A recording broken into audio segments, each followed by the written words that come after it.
we are here with the guys from Wretched. We are here with Billy, and we are here with Andrew from Wretched. Say hello. Guys. Hi, I'm Billy from Wretched. I'm Andrew, and together we are part of Wretched. Together we're Bandrew. Bill Andrew. Bill Drew. I'm regretting this already, man. You should. Yeah, I'm not. up. You're at the break of dawn.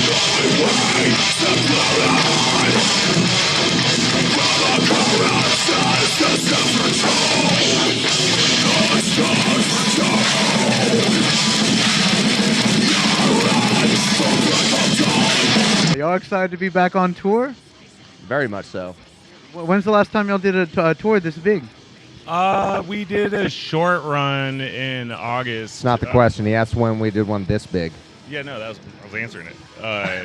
But the last tour that we did that was big was like years ago, because we did a festival run a year ago, and that was still short. And so I would say like 2018 or something. Y'all were at Big Texas Metal Fest here in Austin, right? That was the last one. How did y'all enjoy that? That was amazing. It was hot. It was fun. Yeah, that was the hottest show I've ever played in my life. Yeah. But, you know, everything leading up to it was rad. The show itself was fucking rad, too. The lineup was insane. Yeah, it was amazing. Insane. Yeah. Who was headlining? All Shall Perish? All Shall Perish. Red Chord. Yeah. There was like, oh man. Within so the many Ruins good, played. There was Anthony from Come and Take It, put that on. He's one of my favorite, he's somebody that, resurrects bands that are on hiatus. Before the Red Chord started playing shows, he brought the Red Chord randomly.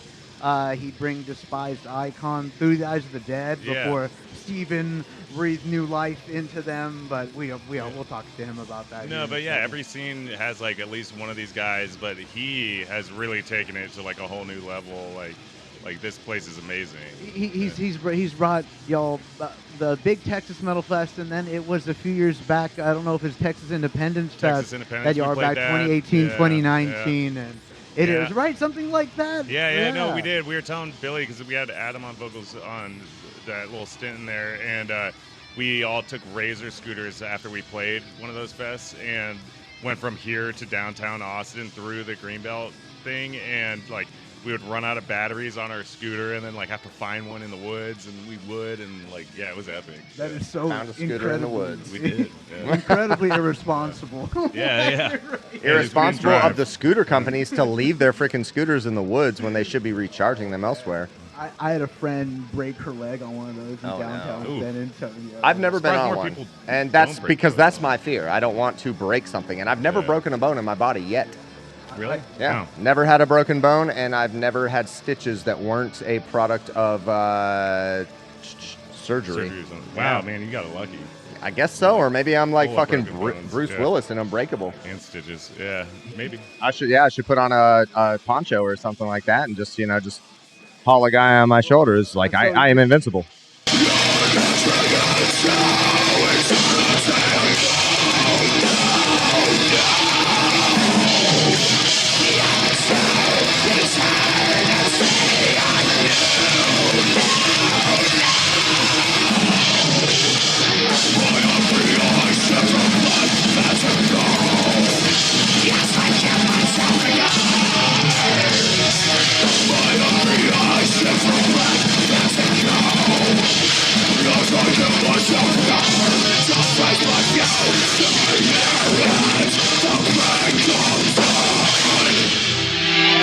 Thank you, Austin. Thank you. Y'all are fucking sick.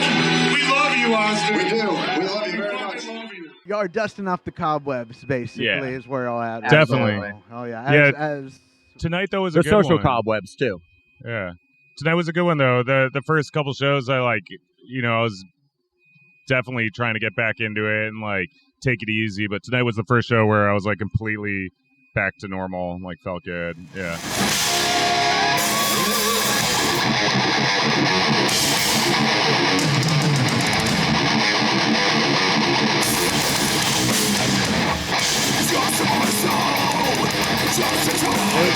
Of the songs of y'all's set list, y'all played a bunch of stuff. What's the one that y'all you have to have your balls screwed on tight for? You have that insane bass solo in I love Cranial. Morsel's my favorite though, because that one's got all the tapping in it, and it's just like fun. We play it every tour, so it's tight as fuck. And I fucking love What about Morsel, Yeah, man. I think it's different for all of us. Me personally, I think it's Karma Accomplished. oh wow, When you That's a know, fun one. like when we played First in Flight Fest a couple years back, that was our like first show back with me on vocals, and Adam Glass Casket played as well. And Adam had mentioned to me that like when he first started touring with the band, my lyrical content, like everything was just like, he was just like, God damn it, man, this is like, there's too much going on, man. It's like there's so much packed into a small area. You want to get in And this? I feel the same freaking way about his vocal content. And it's just like the patterns in Karma Accomplished is just like, bro, We got you need Marshall. to calm down. Like, take a fucking breath. Oh, gee, you got a mic? I do. Yeah. Adam did snap on a lot of those, he did. especially like his vocal tone in Morsel is so nasty. Like, and so I'm sure he felt the same way about some of your shit. Like, because- but I mean, I'm also feeling the same way about myself with stuff like My Carrion and Samir and Shambhala. I'm just like, bro, why did you write all of these lyrics? Like, why didn't you just let the song breathe a little bit? You were young. You had your entire life ahead of you. You're like, I'm always going to be at the top of my game. I'm always going to nail this, no matter what. And I remember like tracking the vocals for Beyond the Gate. Steven was just like, bro, are you going to be able to do this stuff live? And I was just like, yeah, I got this.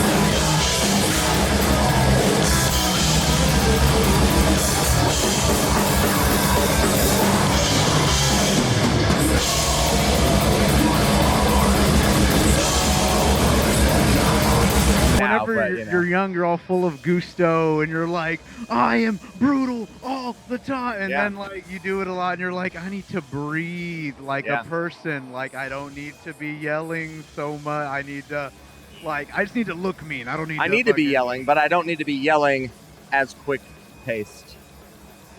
Oh, yeah. What about you, man? What's the song on the set list where we talked about dusting off the cobwebs? Oh, really quick, introduce yourself. This is Marshall Wyzorek from the band Wretched. He said, introduce yourself. This is Marshall. Howdy, y'all.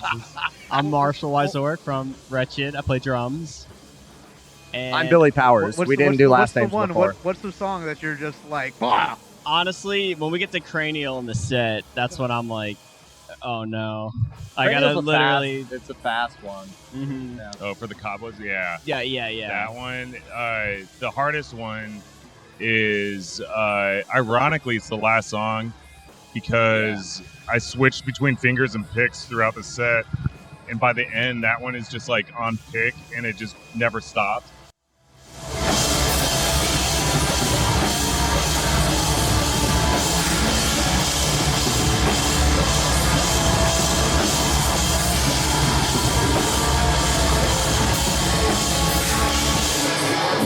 What song is it? Preservation. Immortality. The one that's about Twilight. Yeah, and it's like, it's never ending. So like that one, always my hand is like jello by the end of it. But yeah. But Same. it's all okay. I get gassed by then. Yeah.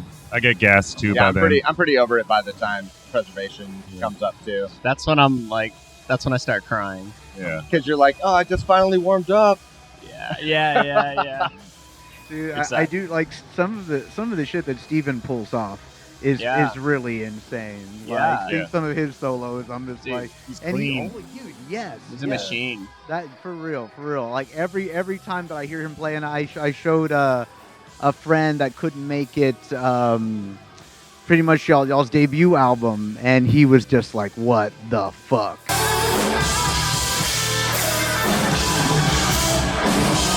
What did I compared it to something lame. I think that was a little. I was like, yo, but, Momstein or something.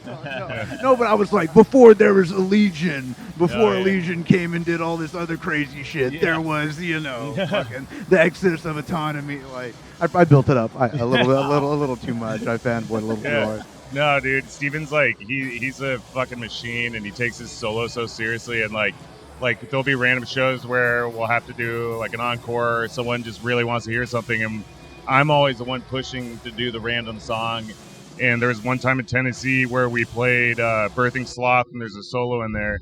And Evan Brewer from the Faceless at the time came out, and there's a couple other people.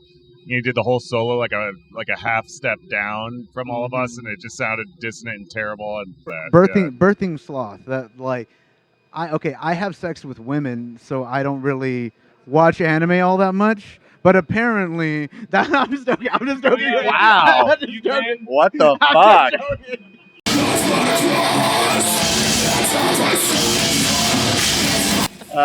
No, but that if I'm not mistaken, a friend that tried to put me on, he was like, nah, dude, fucking, it's like anime is the most like fucking full The most masculine thing you've ever seen in your life. He was like, anime's brutal, brother, brutal. Dude, it really is brutal. And he was like, check out Birthing Sloth. You know? you wanna fucking like feel like true heartbreak emotion. Watch Wolf's Rain, dude. That's the most devastating thing. But those are the best animes, honestly. But yeah, Birthing Sloth was definitely based on Full Metal Alchemist. So was My Carrion. And after I wrote those two songs, I'm pretty sure Samiri and Shambhala came next. And that's where I kind of broke away. And I was like, wow, this is different from Full Metal Alchemist. And there's something different here. I'd like to stretch out this story a little bit more. So that's when I took it in my own personal direction and, created my story for Beyond the Gate. And then that's why we have Decay now, because it's a prequel set like 1,000+ years or so in the... Oh yeah, whenever I first started, I moved to San Antonio when I was 19 or 20, and the first death metal band that I joined was my friend Rudy, and we actually played a few shows with that, recording Baphomet. I remember that. Yeah, and he was one of those guys that the two bands, like, he was like, the Black Dahlia Murder is my favorite band. My next favorite band is Wretched. And in order to join the band, they were like, we need you to do the Dahlia vocals. I was like, good, Trevor's like my Beyonce, so I'll fucking do it. And he put me on to Wretched. From there, he was like, Wretched's like my favorite shit, and he's the one that kind of got so me sick. into it. That's so cool. Yeah, I love hearing that. And it was one of those. I was like, there's Black Dahlia Murder, and then a half step below, maybe just a little, is Wretched, and down-tuned Dahlia. Yeah. How's the Road Dog life, man? Like, I don't know anyone that tours as much as you, dude. It's a grand old time. No, it's awesome, man. It's exhausting but rewarding. It's the dream. Yeah. Trying to just... Yeah, because I see you more often than I see like half of my cousins, dude. Yeah, like, you're in I know. town way more often. See you once a month. Yeah, oh yeah. Well, I'm excited. I'm excited for that you are back on tour. Like, I always see most like I see like Steven with Do the Eyes of the Dead, and like I see like a lot of like I used to see Joel whenever I was gonna say, do you run into him? whenever he was doing a Corpse. I don't know if he's still Yeah, Joel plays in Inner Arma. He also does tour managing for a lot of bands. Yeah. Just sound for a bunch too. Yeah. That's awesome. Yeah. And I Rivers love of it. Now, It yeah. seems like you're really close with the past members too. You know. Oh, totally. Always. It's like very family oriented. Yeah. We all... Wretched LLC. Yeah. Once apart, always apart. Oh yeah. Speaking of which, man, was it like 13 years, something like that? Well, I mean, I quit the band back at the end of 2010, and I rejoined, 2022, early 2022. Yeah, like May of 2022. Yeah.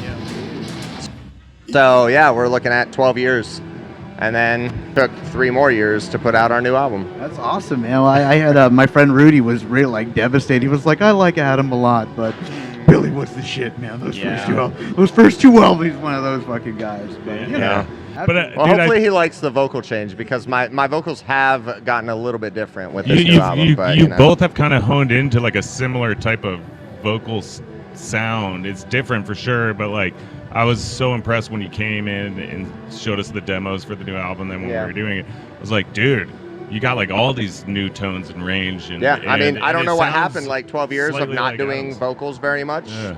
Is like, I don't know, I guess I just learned how to do it the right way, because back then I was just shredding myself. And now, like, I mean, realistically, back then, this is the 3rd night on the tour, I'd probably be getting hoarse, but I'm not. You learn I actually have to warm up and do like vocal warm ups like a dork, you know. And stop just using my throat, you know. Use your fucking diaphragm, bro. Yeah, man. Well, that's fucking sick. I'm so glad you're back, and I know there's. I'm happy to be back too. There's a lot of people out there that are really like happy that you're back, and yeah, I'm trying to get more people into Wretched like all the time. Like, thank you, sir. Yeah, like you got. You're the best. Thank you. These guys are fucking so slept on, but you know, like y'all I agree. Y'all done some crazy stuff, man. I know the Mayhem. How the fuck was Mayhem back in 20? I'm not gonna even age y'all by saying it was that name. amazing. Yeah, 2014, I think. But yeah, it was unbelievable. Cannibal Corpse, they're like my favorite band. I was just saying earlier today, like that last day of tour was my highlight memory of all tours, where I was just like on the bus with Corpse Grinder and Paul. Paul came out to the first show in Tampa. Yeah. He was out there tour. catching us. Yeah. No hanging big out. deal. I'm gonna play the same. Dude. And then Rob came out and stayed with me and and Reagan, who works with our band a lot, in Chicago, and we were all like reminiscing on Camp Mayhem, and like and so to see like the gods to me like think of it the exact same way that we do, where it's just like the best tour ever. It was fucking epic. To watch that, like I remember, I'll talk about it one more time, but for such a big influence that my band had this song called Blackmore that was like a cheesy fucking werewolf song, and we ripped off Fetal Consumption so hard. And after y'all had played, it was at the White Rabbit, R.I.P. to the White Rabbit. Yep. I remember y'all played y'all's We're Slaying on the side stage, and we remember like seeing y'all come through, and right whenever we were playing that song, I was like, oh no, they're gonna know. No. We totally bit their fucking style so hard. No, I would never take offense to that, No, ever. Influence. You were influenced. Dude, You didn't rip it off, dude. Yeah. Yes, but You're paying homage. Yeah, dude. Yeah, Everyone gets riffs from somewhere. But that's Rabbit. It always turns into your own. It's a badass song about fucking werewolf, dude. That's okay. Yeah, it was good stuff. But you know, I hope y'all know that y'all are a huge influence to like a lot of people, especially in San Antonio. Dude, a lot of people would be like fucking Wretched, like just people posting y'all stuff on like circa, especially right after Beyond the Gates came out. Oh, That was huge. You know, Texas represents always. Texas is always fucking. We cool. love Texas. Always. We fucking love Austin. It's our second home here. But yeah. No, they show up. I was excited to see y'all in San Antonio, but the Austin market's so good, you know. Yeah. Whenever y'all, so let's say there are new fans out there that are getting into rap, or even the coworkers or people that you know, and they're like, oh, what's your band name, and what should I listen to? Like, what song would you recommend? So what's the link that you would send? I would tell them to listen to Clairvoyance first off the new album. And It's our then softest song. yeah. and then just blow their mind with Fetal Consumption. Yeah. I was like, he's dropping the new album at least. Yeah. He's like, and that brings us to today's sponsors, you know. Yeah. I don't know, what would your song be like? I never really thought about it, honestly. It's difficult. Like once Exodus of Autonomy is Exodus is like a great go-to because it's like, I don't know if it's the fan favorite, but also it's got such a eclectic style in there that I think it would grab like anyone who doesn't listen to metal. I did not feel like there was same with Beyond the Gate in general. I think there's a lot of that, like flamenco and Egyptian. Yeah, I mean, I think you would probably have to be a fan of metal to listen to it. Yeah. That's definitely like, at least of the albums that I've been on, the more of the aggressive of the three. That's one of the things that was like a lot of people like, oh, the vocals, you know. So that's one of the things where you're like, they're gonna think we're like this progressive flamenco core, you know. But I mean, I would honestly just suggest everybody to start listening to the new album Decay from front to back.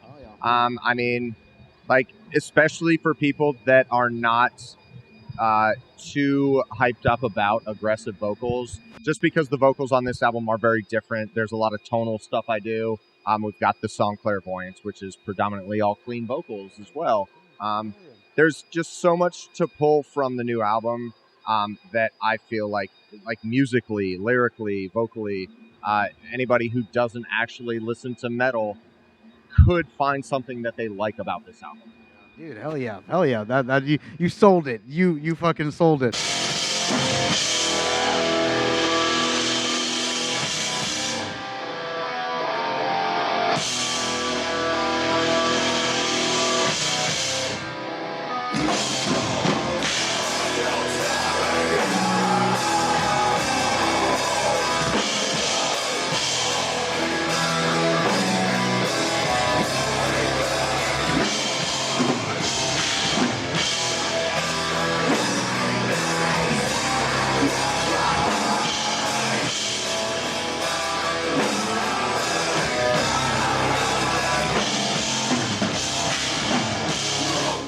What was it like being back in the studio together after all those years? So Fantastic. fun. So fun. Yeah. It was my first time being in the studio with Andrew, and everything was just solid, man.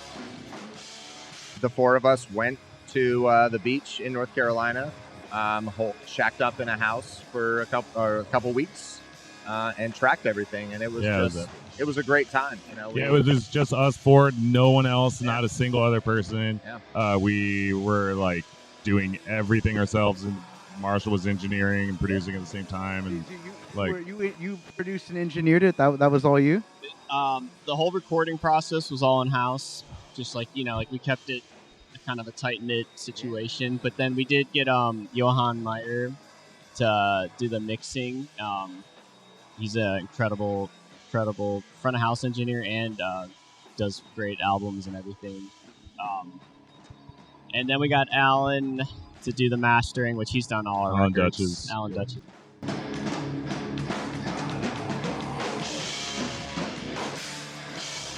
But yeah, the whole experience was a lot of fun. Yeah, it's tricky because we didn't have a producer. We did this on Cannibal too, and you learn quickly that part of what a producer does is keeps you on track and gets the take you need, and then you got to move. And so on Cannibal, we really crescendoed up at the end where we ran out of time, and we were just oh fuck. So this one, we were really exercising, trying to keep it on target and make sure it works. But you still you're going to be your own worst critic. So it's without the producer, it gets really hard on these things you don't think about. Yeah. Little outside point of views and stuff. And we pretty much demoed pretty much every single track. I think I demoed vocals on every single track except for Malice Incarnate. Then nobody heard my vocals on that until I did them for the album. But yeah, we all came incredibly prepared to it too, just to streamline it and make sure that everything happened in a quick succession, that we could get everything done for the most part in that 2-week period.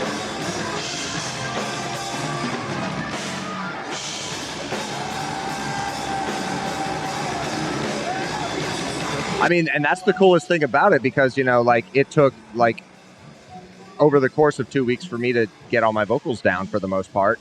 And when it came to Exodus of Autonomy, I think I did all of those vocals in less than a week. And with Beyond the Gate, I wrote the lyrics in less than 2 weeks and tracked the vocals before the lyrics were even done. And I think I tracked those vocals in less than a week. Did you write, were any of these songs that you had in the vault before, or were they all fresh lyrics? There were some ideas that I had in the vault. I knew I wanted to do either a sequel or a prequel to Beyond the Gate, and it wasn't really clear what I was going to do until I started writing the lyrics for the Golden Tide. And once I did that, then I was just okay, I know what the fuck's going on now.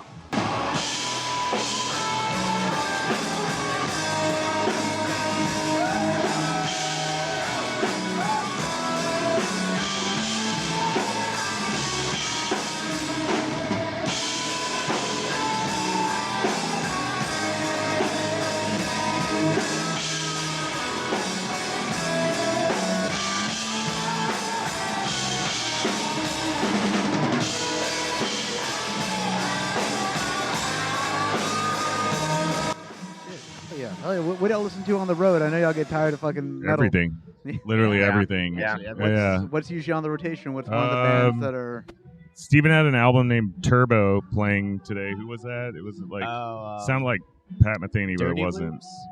Yeah, I think it was this Dirty Loops. Check it Yeah. out. It's really crazy. Yeah. Crazy group, 3-piece. But like we'll listen to like Snarky Puppy, which is like Yeah. funk, Radiohead, like That's like a musician's band for sure. Snarky Yeah, Puppy yeah, and yeah. like people like I've had some people be like, oh, like Animals with Leaders is cool, but I don't play an instrument, so I don't really quite, understand that's a musician's band, Yeah. You go and watch the Go and there's people like doing calculus homework in the pit totally. and whatnot.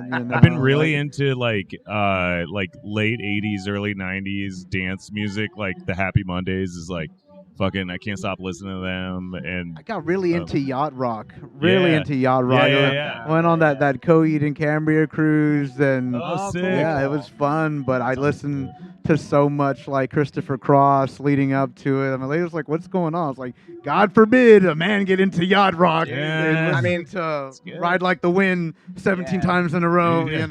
There's way too much good music out there that spans all genres for you to deny. Yeah. I all think, of them. I think a lot of people that aren't metalheads don't really understand how many people play in metal bands but are not necessarily metalheads, and that's like all they think about. Yeah, like, it's true.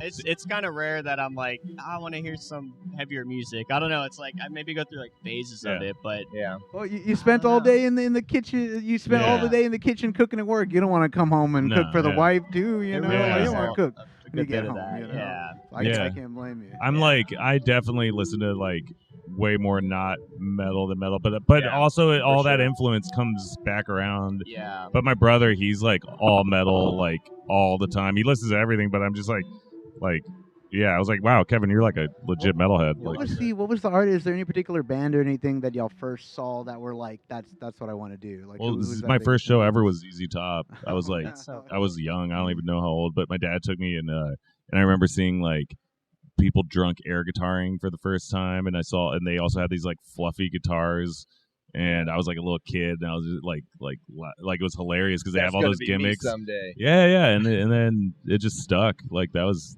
what I wanted to do. I mean, I don't know what really got me into the mode of wanting to be a musician per se, or an artist of whatever stature you want to call it, being a vocalist. Are we musicians? But I mean, I tell you all the time, I just breathe. I just breathe. Like under the age of 10, I always wanted to be in a band. I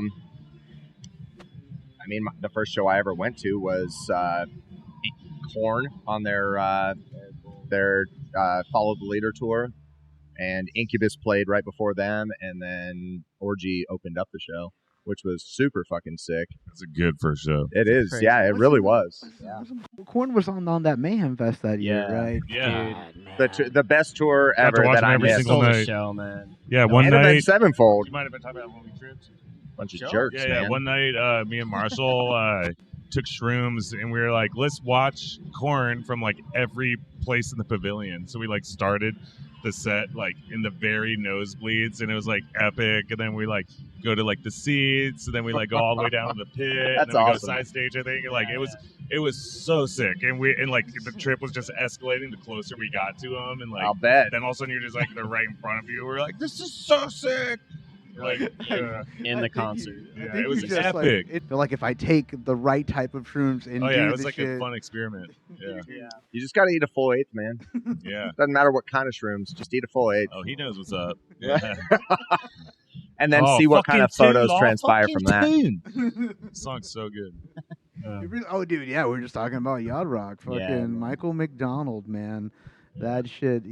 There's a yacht rock documentary on HBO. Have y'all seen that shit? Have not, but I know. I've heard about it. Speaking of like Christopher Cross said that I wrote Ride Like the Wind I was on shrooms driving from Houston to Austin or Austin to Houston on shrooms, and I wrote that entire thing. Like, oh, that's epic. Yeah, because he's cool as shit. He in the documentary he's like, yeah, I had a very successful marijuana business, and that's how I paid for all my recording and stuff. And when you hear that marijuana from like business, you hear that from like 50 Cent or whatnot. You're not used to hearing Christopher Cross being like, no, that's fucking awesome. It's the secret to the American dream, man. Oh, I agree. How else does one make it to that? Well, exactly. So y'all, what can people expect on this tour? Is there anything you'd like to say to the people that are considering going to some of these dates? Please come out. Please come hang. It's a lot of fun. Every band is awesome on this. Yeah. Trash Panda is super fun. They're killer. They're a lot of energy. Raccoon themed slam. Yeah, but it's it's fun. sick. And then Inhuman Condition is phenomenal. They sound incredible. Super group. It's just super group of like just death metal, like classic death metal. I love this tour, and we're only 3 days in. Yeah. We're doing a few new songs on this too, so you get to catch everything from every album. But yeah, we're supporting this new album, and if you come, say what up. We're all chill dudes. For sure. Yeah. Come hang out. And what are y'all's favorite gifts? What are y'all's favorite road gifts? Like, your shrooms. Yeah. Road gifts. Yeah, I remember. No, we get some epic ones. Steven got a freaking guitar the other night. Oh, SG, actually, that's legit guitar. His guitar that he plays, he got gifted in Burlwood. It's beautiful. Who was it? Discreet's old guitar player. Yep. Our friend Jake. Yeah. We toured with Discreet way back in the day, and we've always kept. I feel like anyone we meet just becomes part of the family with us. And dude, Jake showed up. He had a S series, Ibanez, like a fancy guitar. He gave it to Steven. Yeah. So Steven sold his guitar, his S series, to him years ago, and Steven tried to buy it back, but Jake had already sold it, and Jake felt really bad about it apparently, and Steven's like, God, I'm never going to get that guitar back. So apparently with this S series, they only made 3 different kinds. Steven's got one, which he usually plays every fucking night, and then the one that Jake gave him was the one that Steven has never had. Yeah. So he didn't get the one back that he sold him in the first place, but he did give him this like fucking $1,500-$1,700 guitar. I was at the merch booth when Jake was just like, Steven, I got a gift for you. You're not going to want to take it, but you're going to. Yeah. And I was just like, what the fuck is this? Is he going to give him like some drugs that he doesn't want? And I was just like... Someone in Lubbock, Texas made us those awesome little like handmade coffins with but like for each member. Man, that sounds kind of dark. I got mine on my... my mom has mine. That's actually. cool. But it has but it's like all decked out with like our faces on them and like in our logo, and it's like really sick, and it was all handmade. I never got one of those because I wasn't in the band. Yeah, but no, it's always awesome stuff. But I'm just appreciative for anyone even just showing up. Yeah, the best gift that I could get is just people just coming and hanging out and having a good time. And that's another, I didn't, what to expect from this tour for people that are going to come out. Just expect to have a good time. That's all we want to do. That's all I want to do. I want to just have a good time. I want to show people a good time. Yeah. Dude, so come hang out, talk to us, and just get a good experience for, people just shooting the shit and just being so laid back. Don't be so serious. Metal's always so serious. We're just trying to fucking play and it's not obvious, but Sumerian Shambhala, it's about having fun. It is living each day to the fullest. It's about traversing into an alternate plane of existence where you can just speak to this many-headed entity in a black poisonous miasma that is just going to gift you with compliments. There's nothing more fun than that. Yeah, exactly.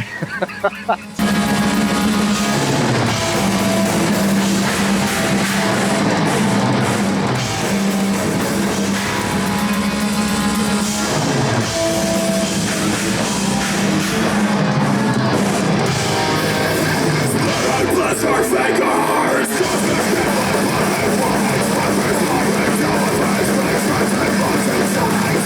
Now!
Hell yeah. Well, I don't know how much space we have left on everything, but I appreciate you guys taking the time to hang up. I know y'all have pleasure, man. Very It's happy always to be good to here. see you. Happy you're here. Happy you're here. We're gonna see if it makes the light of day. You know, like the editing thing takes a while. I know. This guy knows what I'm talking about. It gets crazy out there. Dude, it's a pleasure to see you, though. Yeah, man. Always. So much.